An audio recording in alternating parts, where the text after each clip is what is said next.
premier rendez-vous du festival avec nos amis que je suis content de retrouver, David Talek de France Bleu, Vincent Devitte de Sud-Ouest. Merci messieurs. Et puis nos premiers invités prestigieux pour ce festival. Alors on est content de le retrouver. On l'a connu au cours à travers le court-métrage Gabriel à Saint-Jean-de-Luz. Vincent Capello revient avec un long-métrage qui a été projeté aujourd'hui hors compétition. Il est venu avec ses deux acteurs, Reid Rahimi et puis Sandar Funtek. Bonjour messieurs, bienvenue. Bonjour. Alors Vincent, voilà. Vincent, alors ce retour à Saint-Jean-de-Luz avec un long, t'es heureux? Oui, génial. C'est un festival que j'aime particulièrement pour y avoir présenté mes cours aussi, avoir travaillé sur Gabriel, avoir présenté un long que j'avais écrit seul de Jésabel Marquez. Et là, voilà, c'est mon premier long métrage, donc premier long métrage comme réalisateur, donc celui où on met tout ce qu'on a. Donc je suis content de venir le présenter ici. Alors le pitch, un nouveau monde, après la chute de Kaboul en août 2021, Raïd, un jeune réfugié afghan à Paris, doit trouver du travail, il est avec son frère, et donc c'est un peu son parcours dans Paris, c'est un peu le contact avec la France, et puis d'un nouveau pays, et puis bien sûr avec les souvenirs de sa mère et de son frère, un contact permanent. Comment est venue l'idée? L'idée du film, l'envie de raconter ce que je raconte dans le film m'est venue il y a longtemps, certainement en observant la société française. Voilà. Après, particulièrement, j'ai rencontré les jeunes réfugiés dans un centre d'accueil pour réfugiés mineurs à France Terre d'Asile. Et là, j'avais envie de raconter ce que j'observais, c'est-à-dire ces jeunes qui se retrouvent à des milliers de kilomètres de chez eux, avec leurs familles, ils ont laissé leur famille, ils ont laissé des fantômes, ils ont laissé des traumatismes que certainement moi, j'aurais pas vécu à la fin de ma vie. Et voilà, ils sont là à Paris, debout, en train d'apprendre une langue, des mœurs, des comportements dont ils ignorent tout. Et voilà, et j'avais envie de raconter ça, j'avais envie de filmer ça. Et puis le jour où j'ai rencontré Roïd, qui a incarné particulièrement, et qui en plus était acteur, avait été acteur en Afghanistan, j'ai su qu'avec lui j'arriverais à raconter cette histoire. J'y vais, parce en fait c'est bizarre parce qu'on avait à peu près le même questionnement avec Vincent et la même question en sortant du documentaire, question de mise en scène. Qui n'est pas un documentaire, qui est une fiction. Hein. Voilà. Il trahit un peu le...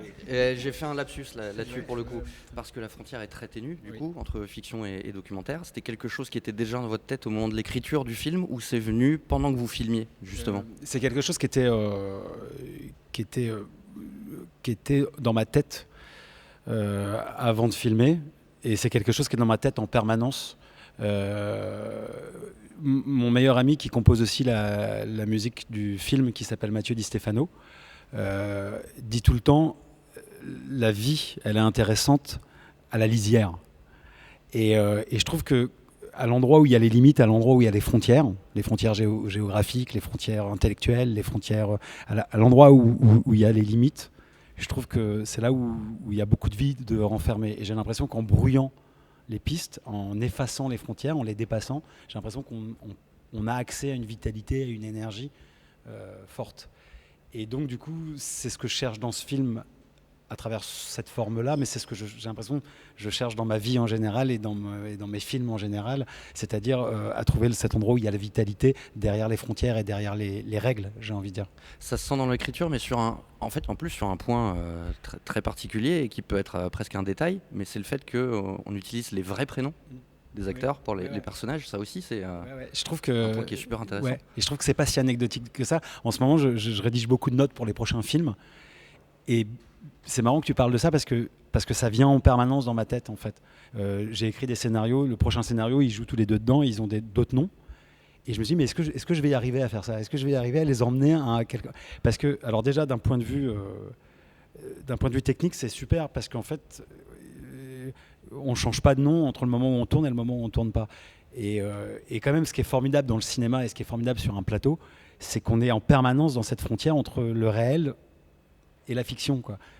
Et donc du coup, le fait de pouvoir la franchir, que Chandor soit Chandor mon pote ou Chandor le pote de Roïd, vous voyez, en fait déjà si j'appelle, enfin si tout à coup il appelle Chandor dans la vie et puis que je filme à ce moment-là, ça reste bon pour le personnage, il n'y a pas besoin de doubler, quoi, vous voyez. Parce que ça fait que pour le spectateur, il n'y a presque plus besoin de suspension d'incrédulité, en fait. Oui. On est avec les vraies personnes. Enfin, après, je ne sais pas comment vous l'avez senti en jouant.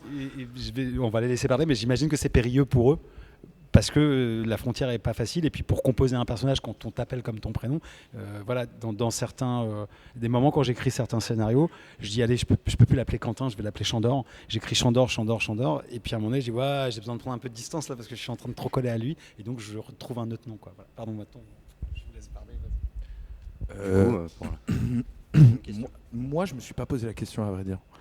Je me suis pas, il y a pas une seconde où je me suis dit, je savais pas ce qu'allait donner ce travail qu'on était en train d'entreprendre. Je savais pas si Vincent allait en faire une espèce d'exercice d'entraînement pour se préparer pour son prochain long métrage, pour avoir acquis des connaissances en filmage, en cadrage plutôt, ou en son, ou en prise de son, être maître à bord de tout.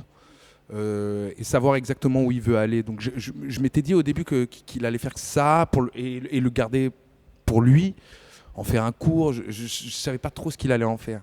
Et en fait, petit à petit, je me suis rendu compte que j'étais déjà dedans et qu'il fallait aller au bout de cette histoire et qu'il y avait une histoire et que tout était carré dans sa tête, mais que nous, il y avait des infos qu'on n'avait pas forcément, quoi. Et donc, je me suis pas posé cette question-là. C'est vrai que...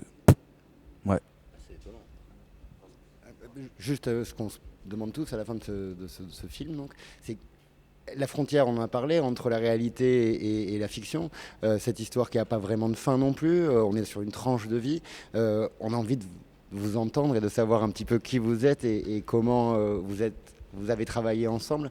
À quel point là, il y a de la réalité et à quel point il y a de la fiction. Si vous voulez bien nous en parler, ce serait... D'accord, déjà bonjour. Bonjour. Comme vous savez, je m'appelle Rohit, je viens d'Afghanistan. Je suis en France depuis certaines années et au début, j'étais dans l'association française Terre d'Asile. Mais quand je suis allé dans l'association, j'ai rencontré Vincent Capello, qui était là-bas, qui était comme le prof de théâtre, qui nous a donné le cours, mais comme il vous a raconté tout, on a vu là-bas, du coup, mais comme j'ai joué en Afghanistan aussi, dans certains théâtres, des pièces de théâtre, en film, court-métrage, publicité aussi. Pendant du coup, le traversée de l'Europe aussi, j'ai tourné dans un court-métrage dans le rôle principal. Mais comme il m'a trouvé bon pour le film, il avait l'idée déjà dans sa tête, mais sans scénario, sans rien. Il nous a proposé, on a dit pourquoi pas, allez-y. Du coup, on a décidé de tourner. Et pendant le tournage, on n'a aucun posé des questions, mais pourquoi ça sera du coup le réel prénom ou ça sera pas le faux prénom. On n'a pas pensé à ça, on a pensé que le tournage, la réalité, et il a passé le message. Le film, c'est vrai, ça commence comme le documentaire, mais c'est pas du tout documentaire, mais à la fin, ça change comme la fiction. Donc, vous voyez, voilà. Faut avoir, en tant que comédien, j'ai une question que j'adresse à vous deux, du coup, faut avoir une confiance sans borne en son réalisateur, en son metteur en scène, quand on se lance dans ce genre de rôle, en tout cas. Enfin, j'imagine, je sais pas si c'est le cas pour vous. Ouais, mais de manière générale, je pense qu'il faut avoir confiance en son réalisateur. Alors de temps en temps, il a trahi, de temps en temps, on la perd, de temps en temps... moi, je connais Vincent depuis un moment. Voilà, j'y vais les yeux fermés, je le connais trop bien, je connais ses capacités, je connais le cœur qu'il y met. Et du coup, la confiance est gagnée d'emblée, quoi. Il n'a même pas besoin il n'y a pas de négociation, quoi, possible. Donc avec lui, c'est pas dur, avec d'autres, c'est plus dur de leur faire confiance. Ouais. Et pour vous, Roy? Et pour moi, c'était pas du tout la même chose. Au début, c'était un peu compliqué, mais comme je dis tout le temps ça, je pensais à être piégé par les polices, par les gens que je connais pas. Et petit à petit, j'avais confiance, augmenté mes confiances sur le Vincent. Et sans confiance, on ne peut pas travailler. Voilà. Mais comme là maintenant, je travaille depuis 5 ans avec Vincent Capello, je le connais comme mon grand frère et comme mon prof. Il m'a appris le français. Il faisait mes devoirs. Il faisait mes devoirs. Chaque semaine, je l'appelais Vincent. Est-ce que tu as le temps? Il me dit, si, je vais, t'inquiète. Il faisait mes devoirs. C'est la confiance. C'est la confiance, bien sûr. Mais sans confiance, on ne peut pas rien faire, quoi. Donc c'est vraiment la rencontre en fait, c'est pas l'envie de parler de l'Afghanistan, parce que je disais aussi, on préparait, on disait c'est rare quand même qu'on aborde ce sujet, depuis en plus l'actualité qu'il y a eu, et c'est hyper intéressant et c'est hyper beau à voir sur grand écran. Mais donc là je vois que c'est quand même vraiment la rencontre le partage et un déclic avec. Moi, je fonctionne beaucoup là-dessus en fait. J'ai pas souvent d'idée de ce qu'il faudrait faire d'un point de vue macro. Quand il y a des conversations politiques à des dîners de famille ou dans des bars ou avec des amis, je sais vite pas quoi dire et je me suis vite dépourvu.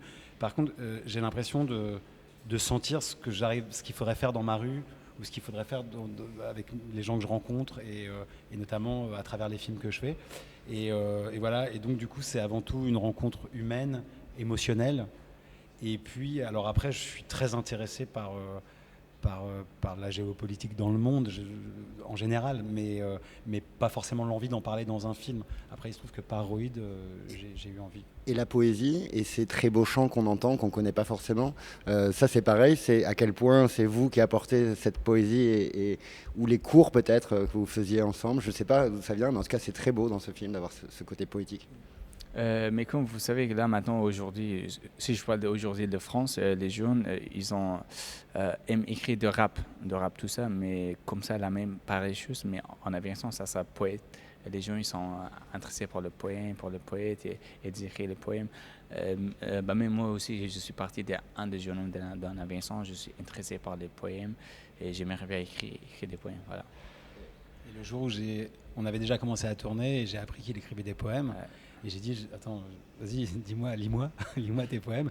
Et puis il m'a lu ce premier poème qu'on voit dans la première scène du film.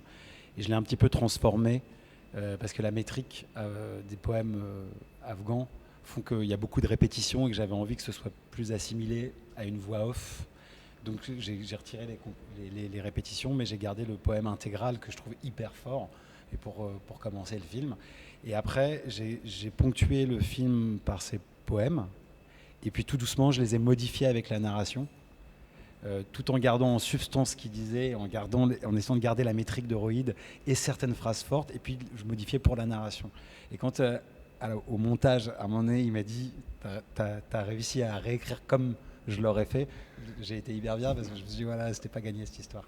Et puisqu'on parle de poésie, votre rapport à Prévert, parce que je l'ai vu arriver, mais partout, en fait, je l'ai vu partout dans le film, une couverture de livre, une citation d'un personnage, l'artiste peintre notamment qui récite du Prévert aussi. C'est quoi votre rapport à... Elle récite du Rimbaud. Rimbaud, pardon. Cette scène m'a échappé un petit peu, je savais que j'avais envie qu'ils s'échangent des choses et tout à coup, en fait, il y a eu un rapport très fort entre Dominique McAvoy et Roïd. On a tourné, le temps qu'on a tourné, ils se sont vraiment rencontrés et c'est marrant parce que quand on est sorti, Roïd m'a dit cette femme, elle a un cœur jeune, il m'a dit. Et je comprends, et ils se sont vraiment entendus et ils savaient que je voulais qu'à un moment donné, il y ait un échange et puis à un moment donné, ça m'a complètement échappé. Elle lui a dit un poème de Rimbaud sur la jeunesse, il lui a dit un poème de Rumi sur la vieillesse. Et voilà, c'est comme ça. J'ai un rapport très fort à Prévert. Ça se sent un peu quand même. C'est aussi le premier livre de ma vie. C'est le premier livre que mon père m'a offert enfant. Donc c'était important pour moi que ce jeune homme qui naît à la France naisse à travers le livre qui m'a fait naître à la poésie.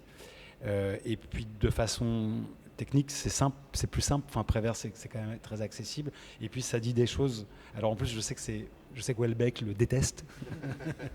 et bon, voilà, moi ça me parle. Et pourtant, il y a des livres de Houellebecq que je trouve très forts, mais voilà, Prévert, c'est très important pour moi. Mais bravo pour ça, bien joué.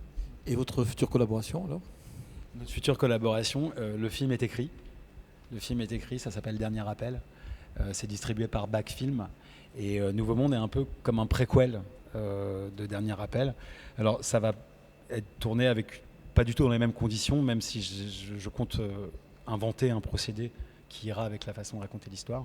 Et le pitch, en gros, c'est les personnages de Nouveau Monde, sa fiancée, son meilleur pote et sa prof de français, qui foncent à l'aéroport pour empêcher l'avion de décoller et convaincre les passagers du vol d'empêcher l'avion de décoller tant qu'il est à bord parce qu'il est sûr d'être exécuté par les talibans en Afghanistan. Et donc c'est une sorte de... ils sont tous face au dilemme pendant 2 heures et est-ce qu'ils vont empêcher l'avion de décoller ou pas. Voilà. Il nous tarde de vous réaccueillir à Saint-Jean-de-Luz. Merci à vous trois. Merci beaucoup. Merci à vous. Et puis à très vite. Merci beaucoup. Merci beaucoup. Merci.